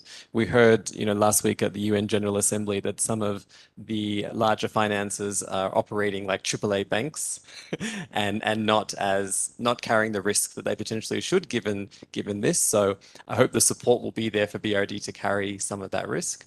One of the other things that we heard, I want to turn to Philippe here, is about the global levels of development climate finance. The world committed to $100 billion per annum to support countries like Rwanda. Obviously, the private sector is going to have to step up and invest and take those risks along with development banks like yours, CO Pichet. But I wanted to hear from you, Philippe. Given the terrific support that Germany is providing to Rwanda, you've said it's a bit of a case study. What would be your message, to Berlin as Germany is leading the effort to scale up that international climate finance with climate envoy Morgan. So, what is your message from on the ground for leaders as they go to COP in Egypt?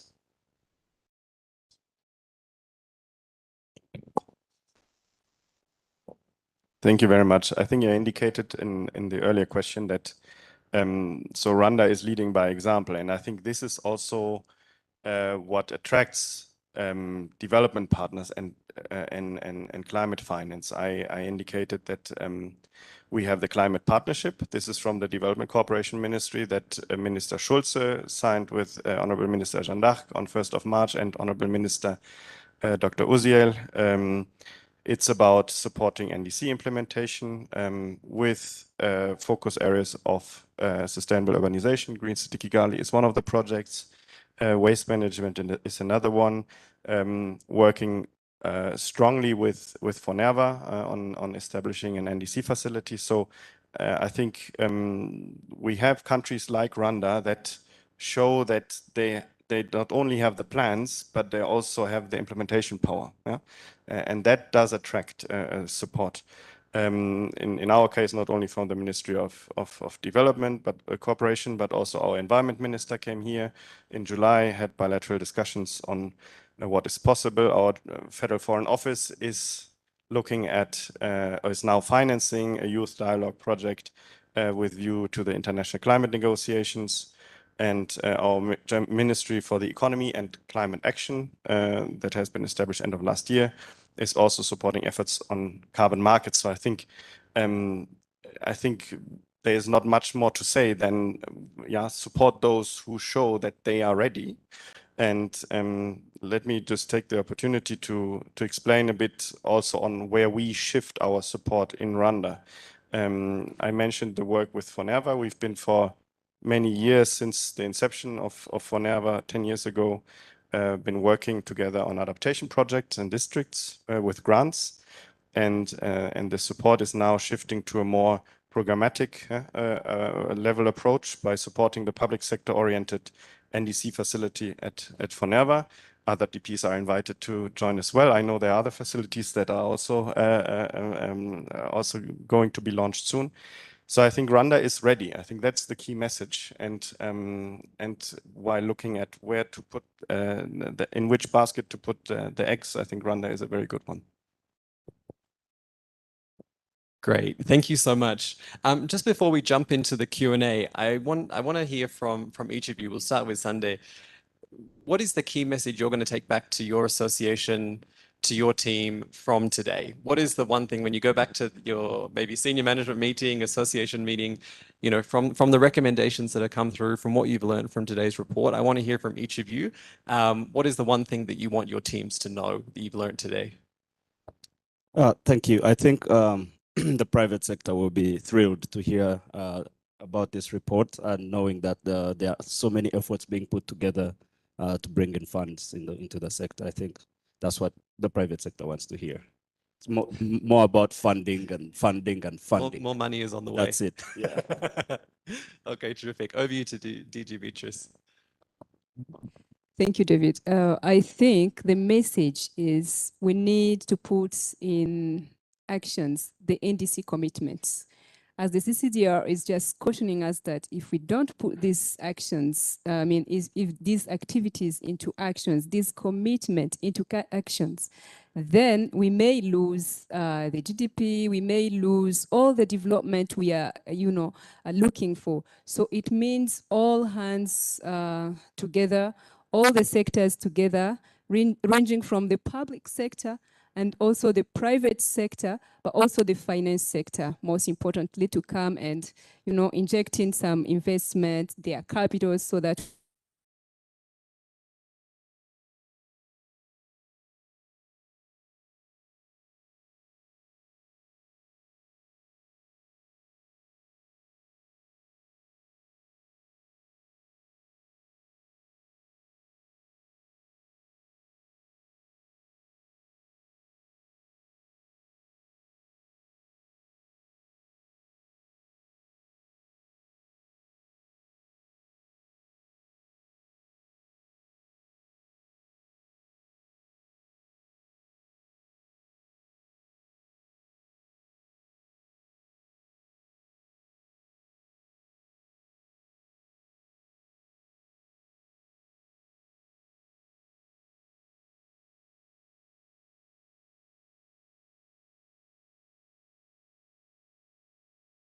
sit and wait for funding to come, but we're able to trigger some things and get the ball running even our own.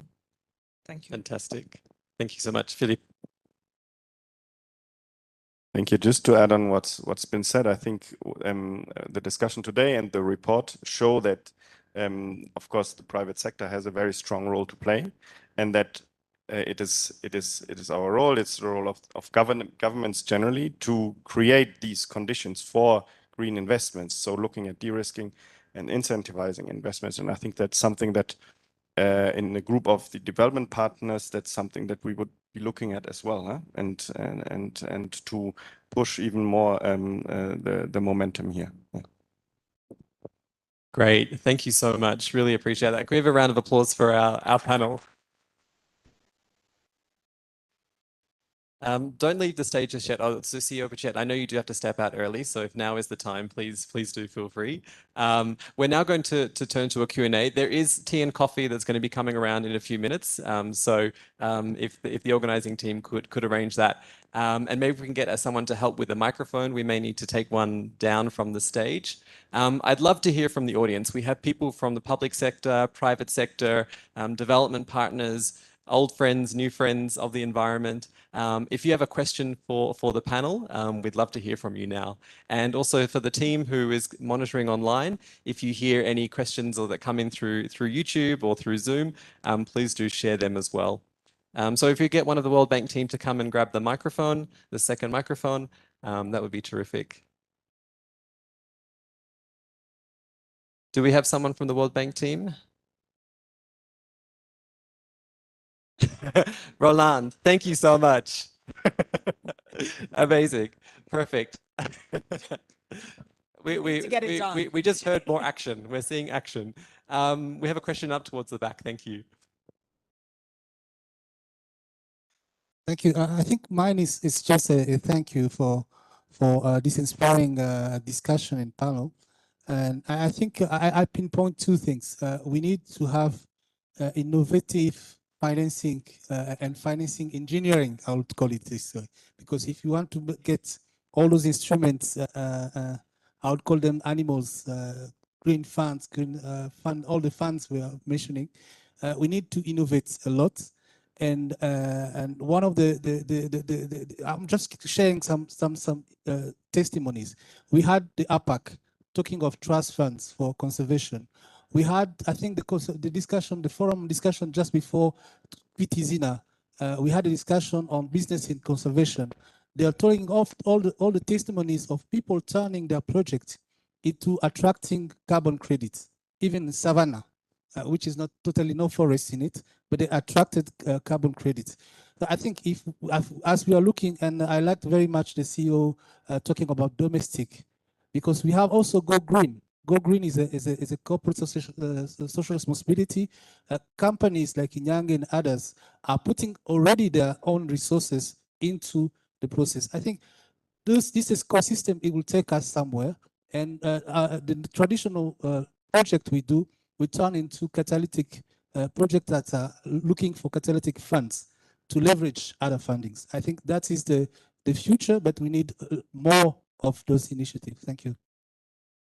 Thank you so much. Did anyone want to reflect on that? Maybe CEO? No? It's clear? Okay, fantastic.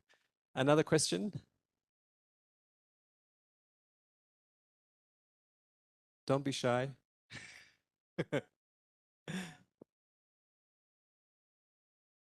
Thank you so much. Thank you. That was, my name is Abebo Alamayo, Senior Urban Specialist from the World Bank. My question is regarding really given this, the need for this amount of money, 11 billion in 10 years. Could you try and just hold the mic a bit closer, or if the tech team Yeah. just increase the volume? Thank you. Oh, it's working, yeah.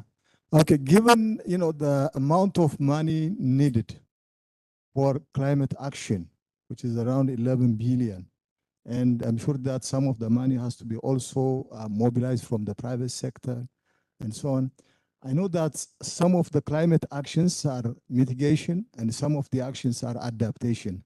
I know in some sectors it makes sense to do adaptation, in others probably mitigation. So in doing that, where should really Rwanda focus? On mitigation or adaptation? Thank you so much for the question. I'm going to now turn to DG Beatrice to respond to that. Thank you. Thank you. As you know, most of the developing countries, for us, yes, mitigation, adaptation, equally important, but most importantly, look at the adaptation actions that we are doing, because these are the very key actions that I could say are part and parcel of the livelihood of our population. Let's say in agriculture, when we talk about resilient agriculture, adaptation must be there. And that is a key sector that is in our development and in our economy. So I think adaptation being more important as it is, mitigation cannot be also forgotten as well. So in the NDC, we have the cost of 11 billion, ambitious as it is, yes, but the CCDR is telling us, though it is ambitious, these are the recommendations of the actions you need to put in place so that you can reach that ambition. And then if I could also mention the sector of forestry, let's say, which is cross-cutting sometimes. Agroforestry can cater for the adaptation activities, but also at the same time mitigation by carbon sequestration. So I think most importantly for developing country, but also for Rwanda, if we put in place more adaptation more of the adaptation activities in place, I think our development will build more resilience and we'll see our economy more resilient than if we focus more on mitigation. But that means that even if we put more efforts in mitigation, which, by the way, most of the time, I think mitigation is more conversant when we talk about the private sector, because this comes with transport, this comes with energy, comes with different other sectors. I think there also we need to put much effort and work with the private sector so that we can also leverage on their investment into the mitigation and reduce the greenhouse gases. But most importantly, for the development of our countries, of our economy, to build the resilience, we need to see what are the key sectors that really are building our economy as a country. And most importantly, those are the agriculture, the forestry, the water, and having a population that depends more on, you know, nature, on ecosystems. So I think adaptation is very key. Thank you so much, DG Beatrice. Do we have any questions before we say goodbye? Yes, one more question here. Thank you. Hello, my name is Patsok Menda, and I'm with the International Growth Center. I'm going to ask my question with a little bit of concern, being aware that I'm in a room full of experts, so hopefully no one will come after me after this. But my understanding is that it's mentioned it's easier to mobilize financing for mitigation relative to adaptation, particularly due to the challenges associated with adaptation, as well as the uncertainties associated with adaptation. And so I just wanted to learn from you, pick your brains on what you think can be done to mobilize or incentivize the private sector to be a major stakeholder or player on the adaptation front. Thanks. Thank you so much. Let's first turn to Philippe and then maybe Sunday after that. Thank you very much for this question. I think mitigation is a sector that requires a lot of innovation. And I think innovation can be best found in the private sector and mostly fitted to the local context. So I think that's an area where the private sector would fit very well. And of course, adaptation, the country knows what it needs for adaptation. Of course, you need innovation there as well. But I would see private support rather on the adaptation side. But in the end, this is in the end you need both in the two. So I'm not sure if this discussion is theoretical. It's a bit of a theoretical discussion, but I think generally the directions would be like this. Yeah. Right, so if the innovation is coming from the private sector, Sunday. Good question. So I think what the private sector really needs, in Rwanda, we have good policies in place with the government, and we work hand in hand with the government. So be it mitigation or adaptation, we both fall there. But for companies to get more involved, for private companies to get more involved, I think we've seen some challenges. I'll talk about the energy sector, or maybe in the specifically on mini grids. So we were looking, I'll give an example on mini grids. We're looking at how they can be viable in the market, right? So we do, so we can provide productive usage to rural areas, to the last mile areas, the connections. It was very difficult to have just basic financing, but we looked at how else could it be done and competitive with the other renewables and the grid. So again, I will sound ridiculous. I'll go back to more affordable funding in the sector, but also for the mini grid case, it was more grants, tying grants into certain funding. For example, in the ref, if some windows are not operating because of that. So I think it will go back to the kind of structuring of funds for the private sector to kick off. Great, see you, Pichetti. I'm not a prophet, but I think in 5 years, we will not care about adaptation and mitigation as two contrasting concepts, because it kind of feels like the origin of this discussion was that the developed world believed that they had to slow down on pollution and therefore mitigate, while the rest of the world kind of adapts, right? Now, what we've seen with the floods everywhere and what's happening with climate change is everybody's going to adapt. So I think the lines between the two are quickly going to blur, and we're going to start discussing, what has a higher value in terms of the impact on the overall objective, which is a 1.5 degrees, and the difference between, which part of the world is more affected is slowly fading away because everybody's going to be affected one way or another. But that's my view.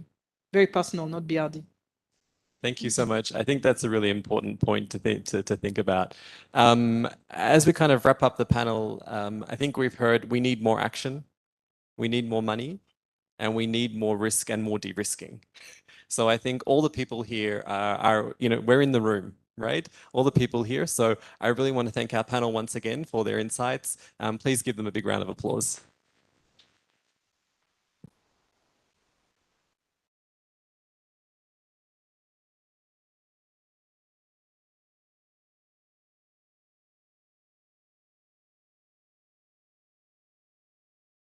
So we're coming towards the end. I'm now back as MC. We're coming towards the end of the session. There is tea and coffee outside, which we will have in just a few minutes. But it's now my pleasure to turn to our final speakers. I'd now like to introduce Dr. Claudine Ouera, the Minister of State in charge of Economic Planning, to join us to share her remarks. Thank you, Minister.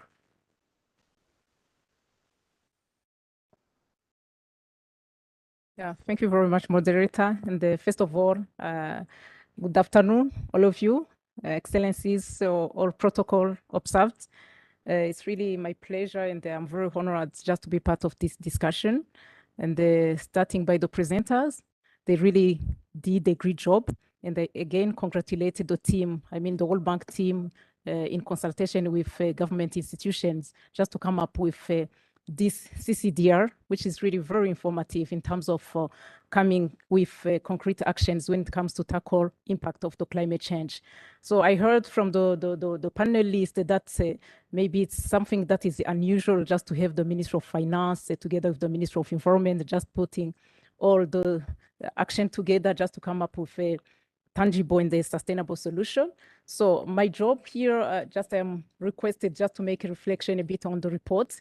To be honest, I didn't just go into the entire report, but I tried just to read what was really the main point and the key findings and what it means when it comes to the policy actions and those kind of recommendations, and how maybe feasible those recommendations can be done in the short, in the medium, in the long run. So starting by the report, yes, I can say that all of us, we agree that climate change is a threat and a serious one when it comes to the sustainable development.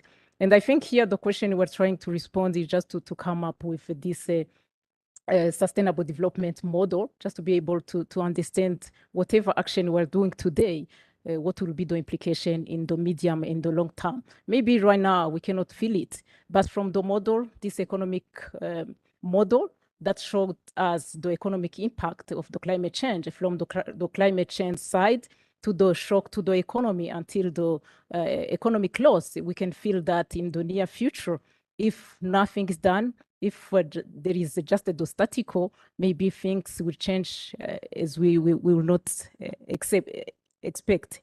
So climate change is something that really needs just to consider seriously in all plans, everything.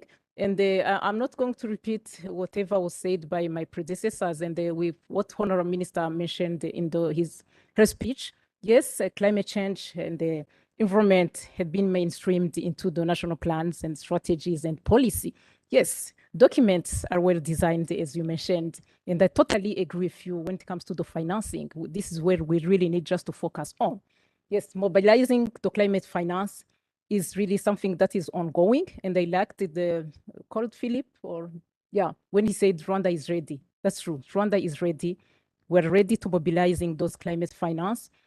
We've started by a number of initiatives when it comes to, towards mobilizing more on the climate finance, when it comes to developing a pipeline of bankable green project. But we're not yet there. We're still working on that. We are still developing tools just to be able just to come up with those good projects. And we expect a really good opportunity coming now. And as it was highlighted, when it comes to the COP27, it's another opportunity just to be able to raise those climate finance. So from the finding side, as it's highlighted in the report, it's true that if nothing is done, the impact of climate change could be consequential for Rwanda growth, given the reliance on the economy on climate sensitive sectors. So we started seeing that, and the CCDR, it's not something that surprises us. It's estimated that if those all the risks just materialize, Rwanda GDP level can drop by between 5 and 7% below baseline in multiple years by 2050. So of course we have the actions, we have policy action, we have recommendation under the green growth and the climate resilience strategies. We know all of this. There is nothing that's not aligned with all the policies that we were implementing. But of course, just highlighting this in a different document, different work, that's really well done scientifically, is something that's really alert us on what can be done right now. So you see, when you, I'm not trying to just to be very technical, trying to analyze all the scenarios, starting by this model, I mean the representative concentration pathway, where just you highlight in case Rwanda experienced the impact of climate change with respect to temperature, and the report by using this pathway through the 4 RCPs, when you range from the low to the high one, when it comes to the concentration to the greenhouse gas in the atmosphere. So it shows that in the near future, I mean, the result maybe we're expecting will change negatively if nothing is done. So all those findings really, it's a kind of alarm, it's an alert, if I can say that. So coming back to that was presented here by the panelists. So for Rwanda, I can say that all the initiative and the interventions, it's all over the world, require financial resources, both for public and the private sector. And of course, the government of Rwanda recognized the need just to mobilize, to continue mobilizing those resources at a scale. And I liked the presentation done by Pablo when just he tackled this, I mean, the initiative related to the nature-based solution. We've started, for example, this initiative for payment for ecosystem services. So it's at pilot phase, but we really need to put it at a scale just to make sure that it's one of the nature-based solutions that can help us. So, of course, the Rwanda national determined contribution, I mean, it's when it comes to the costing, it's around 11 billion. It's presented. And then when it comes to the financing gap, we see that we still have a long way to go, and we still need to strategize the way we do things to just make sure that all the key green interventions under the NDCs are really implemented. So for me, as my predecessor highlight, Rwanda is ready. We're mainstreaming environment and climate change into the national planning.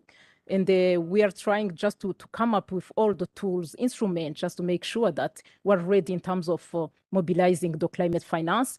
We're working with development partners. And the good news is that number of development partners are really excited and willing just to support working with Rwanda when it comes to, I mean, financing the green project. So we think we're confident and comfortable. And again, what's lacking, as it was mentioned here, is the role and the contribution, the participation of the private sector. So to unlock, or just to make sure that the private sector embrace also some of the interventions to support government effort. Of course, they highlighted a number of incentives under the bank and the government as well, just to support, to create more incentives for the private sector also, just to have this appetite, just to implement, I mean, the green project. So I think working together with the private sector, so it's one of it's one of the priority for the government of Rwanda as we aim to be a private sector-led economy as well. So I think everything here is discussed at the right moment. Yes, the role of private sector is really well acknowledged, and we understand maybe how far we still need to go just to make sure that the private sector get the right incentives just to operate within this green economy as well. So, but we're working together, and the Ministry of Finance and Economic Planning is no longer only a Ministry of Finance. It's a Ministry of a green economy as well. So we, you see, I was sitting close to my colleague, Dr. Jean, so we're speaking the same language. So green economy is about sustainable development. We cannot implement the sustainable development goals. We cannot expect implementing the Agenda 2063. Those are long-term vision strategies without giving high consideration to the climate change.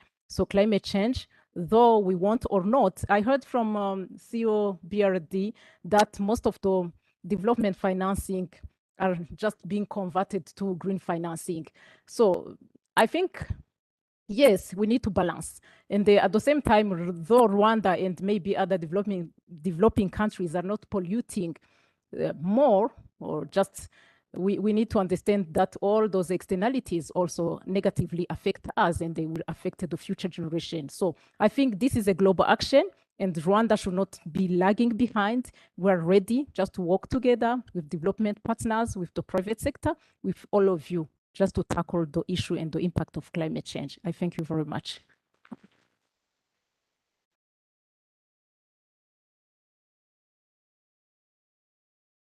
Thank you so much, Minister, for those remarks. I love that line. It's not just the Ministry of Finance, but the Ministry of Green Economy. One of the other things that you said, Minister, was about activating the private sector and unlocking their potential. So I'd like to now invite the resident representative of the IFC to give some short remarks, Dan Karasir, on the role of the private sector. Welcome. My plan to give actually a 30 minutes summary of what has been discussed, but anyway, with your guidance, I'll change. Honorable ministers, distinguished guests, my colleagues from the World Bank Group, ladies and gentlemen, I'm very honored to be standing here at the time when Rwanda is registering yet a milestone in launching this CCDR. So clap for yourselves. Now, very briefly, as he has told me, one takeaway I picked from the presentations made is that ramping up green investment is very urgent. That's, you know, we take in IFC, we don't say much. We try to focus on what the issues are. And mobilization of resources is a big challenge. Yeah. Okay, so achieving climate and development objective requires a strong collaboration between the public and the private sector so that investments are enabled. I really thank the panel. I've seen some members have left, but it was very thoughtful discussions, and they mentioned a vast area of positive opportunities, but they also mentioned challenges in the financing. For a country in which most of the population engages in subsistence agriculture and in which an urbanization trend is underway, it might make sense to prioritize the focus of policy and investment to maximize impact, seizing opportunities, key opportunities in sector where private sector interest seems more tangible. I just mentioned a few. Agriculture, that includes logistics and infrastructure. Cities, namely green buildings, housing, and transport. Already an electric e-buses study is being considered by government.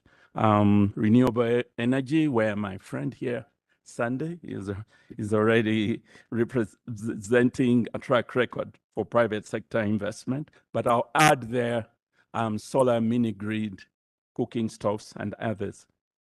Access to finance is a cross-sectoral enabler that needs to be scaled up. It was mentioned by one of the colleagues here. Capital market development is key for future issuance of green bonds to fund green certified properties. We have a program which is now underway, which is capital markets development. But I think it will be very important for Rwanda to develop a green finance market as part of its broader capital market development effort to help mobilize financing. Having said that, still it will require blended finance and concessional funding to make sure that we can get appropriately priced, this is the word we use, not interest rates, priced climate finance. Yeah. So to summarize, because he gave me very short time, the CCDR is aligned with IFC strategy for the next 5 years, 2021 to 2025, which identifies several of the opportunities in the sectors I've mentioned. So at IFC, we would endeavor to catalyze the needed private sector investment, condition, of course, in certain cases on the removal of some existing policy constraints. So I want to go beyond here. I thank everybody who has graced this event. Thank you very much.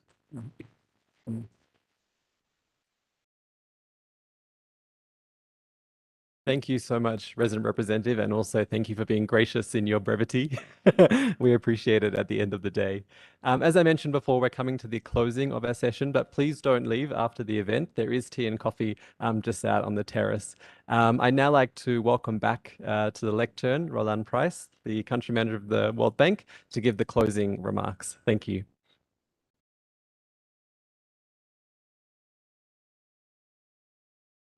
I'm going to be even shorter than Dan because one should never stand between now and food, and drink.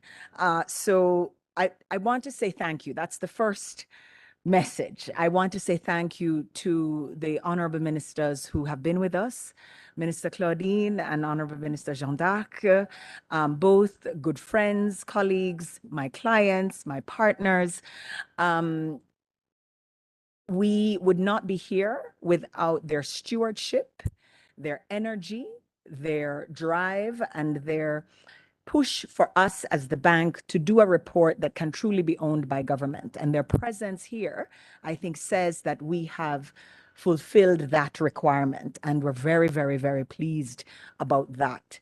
I also want to thank our panelists, CEO Campetta, DG Beatrice, Sande, Philip. They represent many different voices that are part of the conversation around climate, around how we are going to manage climate action in this time. And as you can see, there are many issues to discuss. I think we brought some of the best minds together to leave us with, things to think about as we take this forward. We would not be here at all were it not for a very large bank team, World Bank Group team. We have the opportunity to work both IFC and World Bank together on this piece of analytical work. And it's represented here by Philip, Ugo, and Pablo. But I can tell you there were a number of other team members behind this who essentially work in all of the verticals, in all of the very different sectors, who gave input, who challenged, who looked at quality, who debated in order to get the few recommendations that we have here, which we feel have been very much refined through the consultative process with many different government ministries and agencies, but also with private sector stakeholders, with academics, with civil society participants who were here and actively participated. This is a group work, and we believe it is a group work of high quality, and it is the result of this collective experience, focus, energy. And I really want to thank everyone for that. The fact is, as Keith mentioned, the time is now. The time is now for Rwanda to align climate and development and to focus on climate action, to support development and to do what the bank and the government of Rwanda cares about, to reduce poverty and to expand economic growth. Implementing climate adaptation and mitigation policies centered on the need to protect people from the adverse impacts of climate change are critical to position Rwanda on a sustainable green growth path. And my last message is the bank is here to support you in that. We are here for the thinking, which we have expressed fully in the report, but we are also here for the action. We bring resources, we bring technical assistance, and we bring commitment to continue to further this partnership with Rwanda for the benefit of the people of Rwanda. Thank you very much for joining us here in the room and online. And I invite you to have drinks with us and to talk about the report.